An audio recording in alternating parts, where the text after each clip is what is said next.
La révolte d'Absalom, le fils contre le père. Absalom est le fils le plus admiré de David. La Bible dit que de la plante du pied au sommet de la tête, il n'y avait aucun défaut en lui. Mais derrière sa chevelure légendaire et son charisme se cache une ambition dévorante.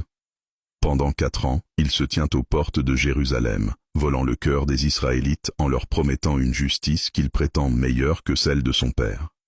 Le complot éclate à Hébron. Absalom se fait proclamer roi. David, pour éviter un bain de sang dans la ville sainte, choisit de fuir Jérusalem à pied, en pleurant, la tête couverte.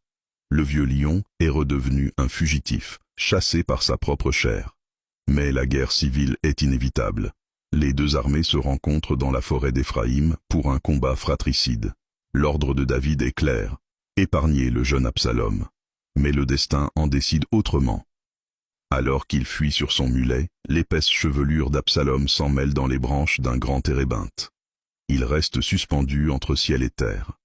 Joab, le général de David, n'a pas la même clémence que le roi.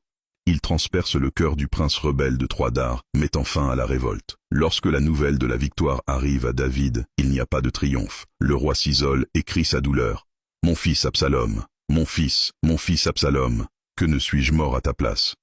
David regagne son trône, mais c'est un homme brisé. Il a sauvé son royaume, mais il a perdu ce qu'il avait de plus cher. La prophétie s'est accomplie. L'épée ne s'est pas éloignée de sa maison. L'ambition sans honneur ne mène qu'à une branche d'arbre. Le pouvoir vaut-il le sacrifice de sa propre famille? La suite, la fin de David et l'avènement de Salomon le sage.